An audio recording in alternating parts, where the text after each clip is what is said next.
તો તમારી સમક્ષ આ પ્રમાણે લોગિન પેજ આવે છે। તો એ લોગિન પેજમાં સૌથી વચ્ચે અહીંયા આપણને ક્રિએટ ન્યૂ એકાઉન્ટની એક લિંક આપેલી છે, જેમાં આપણે એક એકાઉન્ટ ક્રિએટ કરીશું।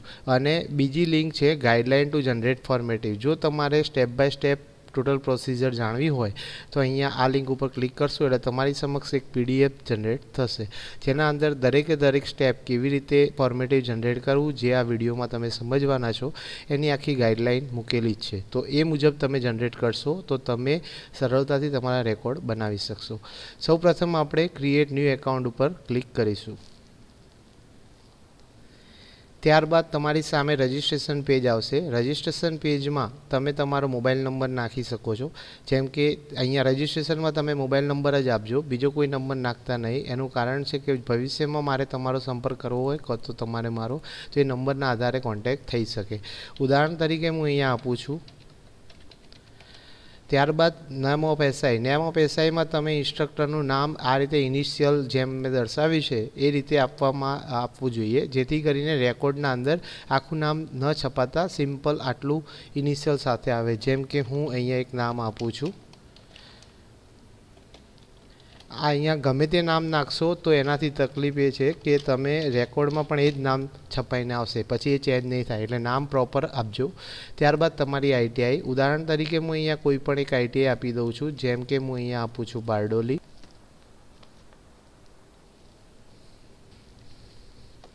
ત્યારબાદ આપણે અહીંયા ટ્રેડ સિલેક્ટ કરીશું। હું ઉદાહરણ તરીકે અહીંયા એક ફિટર ટ્રેડ સિલેક્ટ કરું છું, 2 વર્ષનો કોર્સ છે। અહીંયા તમે જે ટ્રેડ સિલેક્ટ કરશો એ પ્રમાણે તમારો રિપોર્ટ જનરેટ થશે। જેમ કે તમે પ્રોગ્રેસ કાર્ડમાં 1 યરવાળો કોર્સ જનરેટ કરશો, સિલેક્ટ કરશો તો 1 યર પ્રમાણે પ્રોગ્રેસ કાર્ડ બનશે અને ચાર્ટ બનશે। અને તમે 2 યરવાળો સિલેક્ટ કરશો તો 2 યર પ્રમાણે થશે। તો સૌપ્રથમ આપણે અહીંયા 2 યરનો કોર્સ ફિટર સિલેક્ટ કે જો અહીંયા મેં એક પાસવર્ડ આપ્યો છે, ઉદાહરણ તરીકે અહીંયા એક પાસવર્ડ આપું છું। ત્યારબાદ અહીંયા રજિસ્ટર ઉપર ક્લિક કરું છું તો મારું એકાઉન્ટ રજિસ્ટર થઈ ગયું છે। હવે અહીંયા કેન્સલ બટન ઉપર ક્લિક કરીશ તો પણ, અને લોગિન પેજ ઉપર અહીંથી રજિસ્ટ્રેશન યુઆરએલ છે registration.aspx નીકાળી દઈશ અને એન્ટર આપીશ તો પણ લોગિન પેજ ઉપર ફરીથી જતા રહીશું। હવે અહીંયા મારો યુઝરનેમ એટલે કે મારો મોબાઈલ નંબર નાખીશ। ત્યારબાદ મારો પાસવર્ડ। ખાસ અહીંયા ધ્યાન રાખવાનું છે, તમે જે સેમેસ્ટરનું ફોર્મેટિવ બનાવવા ઈચ્છતા હોય એ સેમેસ્ટર સિલેક્ટ કરવાનું। જો તમે અહીંયા સેમેસ્ટર 2 સિલેક્ટ કરશો તો સેમેસ્ટર 2નું ફોર્મેટિવ થશે, 3 કરશો તો 3નું। ગમે ત્યારે તમારે સેમેસ્ટર બદલવું હોય, બીજા સેમેસ્ટરનું કરવું હોય તો બહાર લોગિન પેજ ઉપરથી સિલેક્ટ કરવાનું રહેશે। અહીં સેમ 1 તરીકે મેં લોગિન કર્યું છે તો મારી સામે આ પ્રમાણે એક સ્ક્રીન આવશે, જે સ્ક્રીનમાં સૌથી પહેલાં ચકાસવાનું છે તમારી આઈટીઆઈનું નામ પ્રોપર આવી ગયું છે બારડોલી। ત્યારબાદ તમારો ટ્રેડ આવી ગયો છે ફિટર, અને તમે સેમેસ્ટર 1માં હાલ લોગિન છો એટલે તમે સેમેસ્ટર 1નું ફોર્મેટિવ જનરેટ કરવા જઈ રહ્યા છો। તમને કોઈ પણ તકલીફ પડે કે રેકોર્ડ જનરેટ કરતી વખતે અથવા તો કોઈ એરર આવે તો ડેશબોર્ડ ઉપર પણ મારો નંબર આપેલો છે, એ નંબર ઉપર તમે સંપર્ક કરીને મને કોન્ટેક્ટ કરી શકો છો। તો હવે લેફ્ટ સાઈડ તમે જોશો તો આ રીતે તમારે મેનુ આવશે। મોબાઈલમાં જ્યારે તમે ખોલો છો ત્યારે તેમાં આ રીતે 3 ડોટ્સ આવશે, તો એ 3 ડોટ્સ ઉપર ક્લિક કરશો તો તમને મેનુ દેખાશે। ઓકે, એટલે મોબાઈલમાં ખોલો તો 3 ડોટ્સ આવે તો એના ઉપર ક્લિક કરવાનું છે, આવા મેનુ ડાયરેક્ટ નહીં દેખાય। ત્યારબાદ હવે અહીંયા આપણે ફોર્મેટિવ એસેસમેન્ટના મેનુમાં સબ મેનુમાં અપલોડ ટ્રેની ડિટેલ્સમાં જઈશું। અપલોડ ટ્રેની ડિટેલ્સ ઉપર ક્લિક કરશો એટલે સ્ટેપ 1માં તમને આ રીતે એક વ્યૂ દેખાશે, જેમાં અહીંયા download template for trainee detail એ ક્લિક કરવાની રહેશે। એ કરશો એટલે અહીંયા તમારે નીચે એ ટેમ્પલેટ ડાઉનલોડ થઈ જશે। હવે હું આ ટેમ્પલેટને ડાઉનલોડ કરી દીધું છે। હવે આ ટેમ્પલેટમાં મારે અહીંયા રોલ નંબર નાખવાનો છે। નોર્મલી બધા લોકો રોલ નંબર એનસીવીટી એમઆઈએસ વાળો જે આર વાળો જનરેટ થાય છે એ નંબર નાખે છે, એ નાખવાનો નથી। અહીંયા તમે રોલ નંબર 1, 2, 3 એમ નાખી શકો છો। ફર્સ્ટ નેમમાં તમે ધારો કે લખી દો છો મેહુલ, ફાધર નેમમાં લખો છો રમેશભાઈ, અને લાસ્ટ નેમમાં પ્રજાપતિ। ઓકે, ત્યારબાદ બર્થ ડેટ। હવે જ્યાં બર્થ ડેટ આવે એટલે કે બર્થ ડેટ આવે, ડેટ ઓફ એડમિશન આવે, ડેટ ઓફ લિવિંગ આવે, તો એમાં પ્રોપર ફોર્મેટ ચેન્જ ના થાય એના માટે તમારે અહીંયા આગળ જુઓ હું કેવી રીતે લખું છું, તો આ રીતે ઇન્વર્ટેડ કોમા કરવાનું છે, પછી 14-3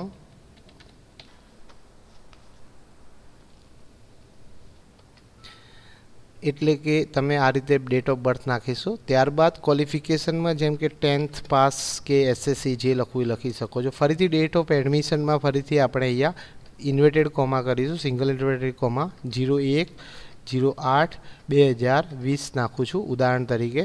ડેટ ઓફ લિવિંગમાં ધારો કે હું નાખું છું ફરીથી ઇન્વર્ટેડ કોમામાં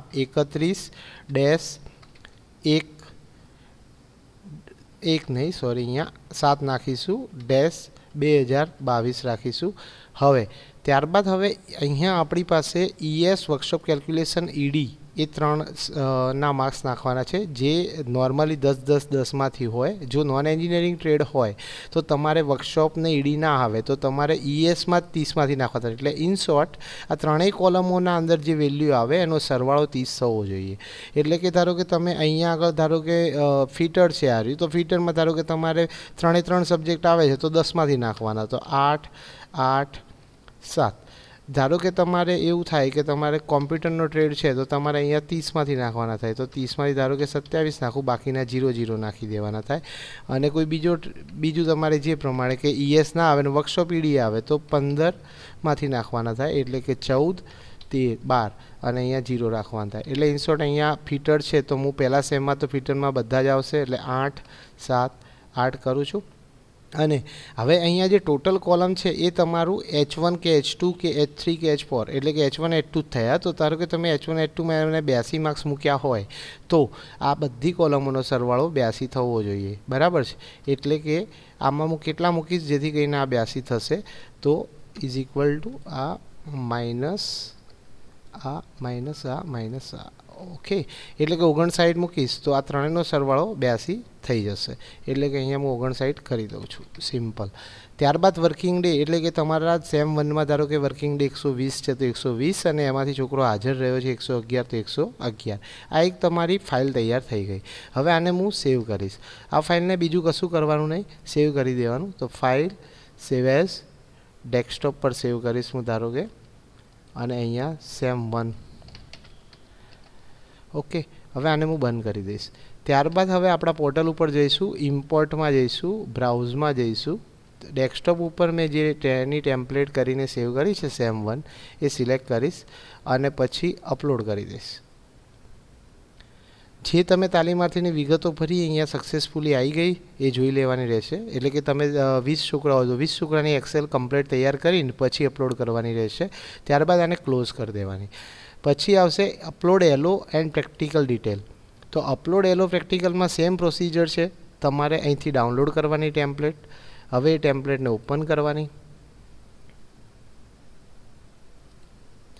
હવે અહીં એક એક્ઝામ્પલ તરીકે ડેટા છે એને હું કાઢી દઉં છું. અને અહીંયા ધારો કે તમે સેમેસ્ટર 1નું જનરેટ કરતા હોય તો સેમ 1 રાખવાનું. તમારે ટોટલ સેમ 1માં ટોટલ 5 એલો હોય તો 1, 2, 3, 4 અને 5. અને અહીંયા આગળ હું બધા સેમ 1ના જ છે તો સેમ 1 લખીશ. ઓકે, અને પ્રેક્ટિકલ, હવે ધારો કે એલો 1ના અંદર પ્રેક્ટિકલ 1થી 7 છે તો 1થી 7 સિક્વન્સ જળવાવી જોઈએ. એટલે કે તમે 1થી 7 લો તો અહીંયા પછી 8થી આવવું જોઈએ, તો 8થી ધારો કે 13, પછી 3ના અંદર 14થી 18, પછી 19થી 25 અને 26થી 35. આ તમે જોઈ લો 1થી 7 સેમ 1 એલો number 1 practical number 1 practical number 7 2 8 13 14 18 19થી 25 અને 26થી 35. આ સિક્વન્સ જળવાઈ રહેવી જોઈએ. આને હું સેવ એઝ કરીશ ડેસ્કટોપ પર. અહીંયા સેમ 1 નામ આપીશ.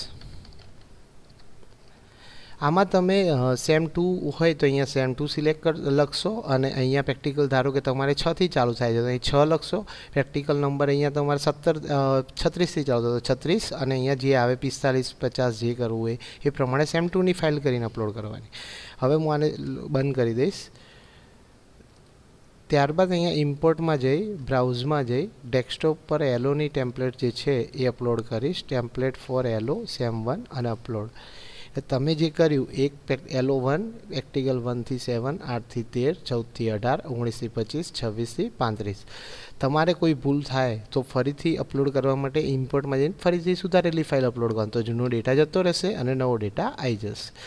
ત્યારબાદ જનરેટ ફોર્મેટિવ, તો જનરેટ ફોર્મેટિવ ઉપર જશો તો થર્ડ સ્ટેપ જનરેટ ફોર્મેટિવ છે એના પર, તો બે બટન આવે છે, જનરેટ એલો માર્ક્સ અને જનરેટ પ્રેક્ટિકલ માર્ક્સ. આ બંને જનરેટ થઈ ગયા એટલે તમારા તમામ રેકોર્ડ જનરેટ થઈ ગયા, બે સક્સેસફુલી આવી જાય ત્યારે હવે ફરીથી તમે એનું એ ખોલશો ને તો તમને પૂછશે કે તમારે ઓલરેડી જનરેટ કરેલું છે, તમે ડિલીટ કરવા માગો છો, જૂનો રેકોર્ડ ડિલીટ કરવા માગતા હોય તો ઇરેઝ ઓલ ડેટા ફોર્મેટિવ, એટલે ફોર્મેટિવનું તમારું જે જનરેટ થયું હતું એ જતું રહ્યું. નવેસરથી જનરેટ કરવું તો જનરેટ એલો અને જનરેટ પ્રેક્ટિકલ. ત્યારબાદ પ્રિન્ટ ફોર્મેટિવ, તો પ્રિન્ટ ફોર્મેટિવ કરતાં પહેલાં તમને એ પૂછશે જનરલ પેરામીટર કે જે રિપોર્ટના અંદર પ્રિન્ટ કરાવવાના છે, એટલે કે એ તમે બાય ચાન્સ આ ના હોય તો તમે ડાયરેક્ટ અહીંયા જનરલ પેરામીટર પર જઈ પણ લાવી શકો છો. એને અપડેટ ફરીથી સુધારશો તો ફરીથી રિપોર્ટમાં અપડેટ થઈ જશે. જેમ કે આ મારી બેચ 79 છે ને એફ ઇન્ડસ્ટ્રીમાં ધારો કે હું PALAZAMA લખું છું ઉદાહરણ તરીકે, યર ઓફ એનરોલમેન્ટમાં 2020 લખું છું, લોકેશનમાં ધારો કે મારે કોઈ જગ્યા લખવી છે, આપણી ITI બારડોલી છે તો બારડોલી લખીશ. પછી અહીંયા ગુજરાતીમાં નામ તમારે લખવાનું છે જે ગુજરાતી રિપોર્ટમાં કામ આવશે, તો તમારે બારડોલી ઓકે આ રીતે લખી અને તમારે આને સબમિટ કરી દેવાનું છે, એટલે તમારા રેકોર્ડ સબમિટ થઈ ગયા. હવે તમે ફોર્મેટિવ પ્રિન્ટ ફોર્મેટિવ કરશો તો તમારી સામે ફોર્મેટિવ આખું જનરેટ થયેલું છે તે આખું તમારી સમક્ષ આવી જશે. એટલે તમે એક જ છોકરાનું જનરેટ કર્યું છે તો એક છોકરાનું આવશે, વધારે છોકરાનું કર્યું છે તો વધારે છોકરાનું આવશે. આ તમારી સામે જુઓ, પ્લાઝમા આવી ગયું, ફિટર આવી ગયું, બારડોલી આવી ગયું, બારડોલી લોકેશન આવી ગયું, 2 યરનો કોર્સ આવી ગયો, સેમ 1 ચાલુ છે, 2020 એનરોલમેન્ટ છે, રોલ નંબર 1નું છે આખું ફોર્મેટિવ. હવે આને તમે એક્સપોર્ટ કે પ્રિન્ટ કેવી રીતે કાઢવી, તો અહીંયા તમે ઉપર મેનુમાં જુઓ તો અહીંયા સેવ બટન છે. તમારે બીજા છોકરાનું જોવું, આપણે તો એક જ છોકરાનું બનાવ્યું છે તો એક છોકરાનું તો 1/1 છે, અહીંયા 1/2 હોય એટલે અહીંયા તમે તીર જે છે તે દબાઈને તમે એક બીજા છોકરા પર મૂવ થઈ શકો. હવે અહીંયા હું જઈને એક્સપોર્ટ PDF આપીશ તો આ જે રેકોર્ડ જનરેટ થયો છે એની PDF ફોર્મેટ મારે જનરેટ થઈ જશે, જે અહીંયા નીચે આવશે, દેખાય છે તમને? આના ઉપર હું ક્લિક કરીશ એટલે તમારે PDF ફોર્મેટમાં આખો એ છોકરાનો ફોર્મેટિવ જનરેટ થઈ ગયો. અહીંયા આપણે જોઈ લઈશું એકવાર તમારે જોવું હોય તો કે જનરેટ ફોર્મેટિવમાં જે અપલોડ એલો અને પ્રેક્ટિકલ હતા એમાં આપણે LO1માં 1 થી 7 આપ્યા હતા, તો LO1માં 1 થી 7 પ્રેક્ટિકલ, ત્યારબાદ 2માં 8 થી 13, તો 2માં 8 થી 13, 3માં 14 થી 18, તો 3માં 14 થી 18, 19 થી 25 ને 26 થી 35, 19 થી 25 અને 26 થી 35, અને આ જે એવરેજ છે 84 એ તમે જે પેલા ટ્રેનિંગમાં ડેટા અપલોડ કરતી વખતે જે નાખ્યા હતા એ પ્રમાણે એને આખા સેમેસ્ટરનું જનરેટ કરીને રેકોર્ડ બનાવી દીધો. ત્યારબાદ હવે આપણે જોઈશું કે પ્રોગ્રેસ ચાર્ટ, તો એ છોકરાનો પ્રોગ્રેસ ચાર્ટ આખો અહીંયા જનરેટ થઈને આવશે. આપણે એક જ છોકરો અપલોડ કર્યો છે તો એક જ છોકરાનો રેકોર્ડ આવશે આખો, અને એને મારે અહીંયા PDFમાં જઈ અને એક્સપોર્ટ કરવાનો રહેશે. તો એ છોકરાનો આખો પ્રોગ્રેસ ચાર્ટ તમારી સમક્ષ જનરેટ થઈને આવી ગયો. તમારે 10 છોકરા હશે તો 10 છોકરા અહીંયા આવશે, 20 હશે તો 20 આવશે. એમાં નામ આવી ગયું, તમારું ટ્રેડનું નામ, અહીંયા હું નામ જે રજિસ્ટ્રેશન વખતે નાખ્યું હતું એ પ્રમાણે જ આવશે, એટલે તમે ત્યાં નામ પ્રોપર નાખજો. પછી ત્યારબાદ તમે જોશો તો પ્રોગ્રેસ કાર્ડ, હવે પ્રોગ્રેસ કાર્ડના અંદર જોઈશું તો પ્રોગ્રેસ કાર્ડ તમારી સમક્ષ આવી ગયું છે. આને પણ હું એક્સપોર્ટ PDF કરીશ. સેમ એક્સપોર્ટ પ્રોસિજર છે બધામાં. એમાં તમે અહીંયા જે છોકરાનું નામ છે મેહુલ કુમાર રમેશભાઈ પ્રજાપતિ, જન્મ તારીખમાં મેં કોમા કેમ નાખવાનું કીધું હતું, અહીંયા ડેટ ફોર્મેટ ચેન્જ ન થઈ જાય એટલા માટે. ત્યારબાદ જે સેમેસ્ટરનું જનરેટ કર્યું છે એમાં ડેટા આવી ગયો છે. તમે સેકન્ડ સેમેસ્ટરનું જનરેટ કરશો તો આ જ પ્રોગ્રેસ કાર્ડમાં ઓટો અપડેટ થઈને સેકન્ડ સેમમાં આવી જશે અને આખો ટોટલ આવી જશે. પછી થર્ડનું કરશો તો થર્ડનું આવી જશે, ફોર્થનું કરશો તો ફોર્થનું, અને ફાઇનલી રિઝલ્ટ. હવે ES વર્કશોપ EDમાં તમે 0 નાખશો તો અહીંયા જ્યાં 0 નાખશો ત્યાં 0 આવશે, 15 નાખશો ત્યાં 15 આવશે, 30માંથી નાખશો ત્યાં 30માંથી ઓટોમેટિક આવી જશે. ત્યારબાદ તમે progress tools trainee tool issue register છે, તો તમારી સમક્ષ આપણે જે તાલીમાર્થીને ટ્રેની ટૂલ્સ ઇસ્યુ રજિસ્ટર કરીએ એ આપણે જે તો અહીંયા આવી જશે. તો એને ખાલી તમારે અહીંયા વર્ડમાં યાદ કરીને અહીંયા વર્ડમાં ડાઉનલોડ કરવાનું છે, જેથી ફોન્ટ તમારા કોમ્પ્યુટરના સપોર્ટ કરે. અને હવે એને હું ઓપન કરીશ તો તમારા જેટલા તાલીમાર્થી છે, અહીંયા મારે એક જ તાલીમાર્થી હતો એટલે એક પરફોર્મા એ છોકરાનો તૈયાર થઈને આવી ગયો છે. તમારે વધારે છોકરા હોય તો વધારે છોકરાનો પરફોર્મા તૈયાર થઈને આવી જશે. ત્યારબાદ ટ્રેની લીવ રેકોર્ડ, એ જ રીતે લીવ રેકોર્ડ પણ જનરેટ થશે કે તાલીમાર્થીનો લીવ રેકોર્ડ એ પણ અહીંયા આવીને વર્ડમાં ડાઉનલોડ કરવાનો, અને એ વર્ડમાં તમે ડાઉનલોડ કરશો તો તમારે એ છોકરાનું આખું ટ્રેનિંગનું લીવ રેકોર્ડનું આખો પરફોર્મા તૈયાર થઈને આવી જશે. ભવિષ્યમાં બીજા રેકોર્ડ અમે બનાવીશું તો આ જ અહીંયા જ લિંકમાં આ રીતે એડ કરી દઈશું, અને ત્યારબાદ આપણે લોગઆઉટ કરવાનું છે. અને નવા સેમેસ્ટર માટે લોગિન કરતી વખતે સેમેસ્ટર 2 સિલેક્ટ કરવાનું છે. સેમ પ્રોસિજર છે. તમને કોઈ પણ તકલીફ પડે તો અહીંયા ઉપર પણ મારો નંબર આપેલો છે એડવર્ટાઇઝમેન્ટના અંદર, અને એમાં બીજું મેં એ પણ જણાવેલું છે કે આપનો રેકોર્ડ જે જનરેટ થયેલો છે એ આપ સમયસર ડાઉનલોડ કરી લો. એનું કારણ છે કે આપણે વેબમાં સ્પેસથી લિમિટેશન હોવાથી ગમે ત્યારે ડેટા ડિલીટ કરી દેવો પડે એમ છે. તો ડેટા ડિલીટ કરીએ તો તમારો રેકોર્ડ તમે જનરેટ કરો તો તમે એને એક્સપોર્ટ કરીને પીસીમાં સેવ કરી રાખો, અને ભવિષ્યમાં જનરેટ કરવું પડે તો જે 2 ટેમ્પલેટ તમે અત્યારે અપલોડ કરેલા છે એક્સેલમાં એ 2 ટેમ્પલેટ સેવ કરીને રાખજો. ખાલી 2 ટેમ્પલેટ અપલોડ કરીને ફરીથી બટન દબાવશો તો તમારું ફરીથી રેકોર્ડ જનરેટ થઈ જશે. તો આપે આ વિડીયો જોયો હોય તો આપનો ખૂબ ખૂબ આભાર, અને આપ એન્જોય કરો, અને ફીલ ફ્રી મને આ નંબર ઉપર કોન્ટેક્ટ કરી શકો છો. કે જે કંઈ પણ તકલીફ હોય, કંઈ પણ ચેન્જીસ કરવા જેવો લાગતો હોય તો મને જણાવવા વિનંતી છે. Thank you.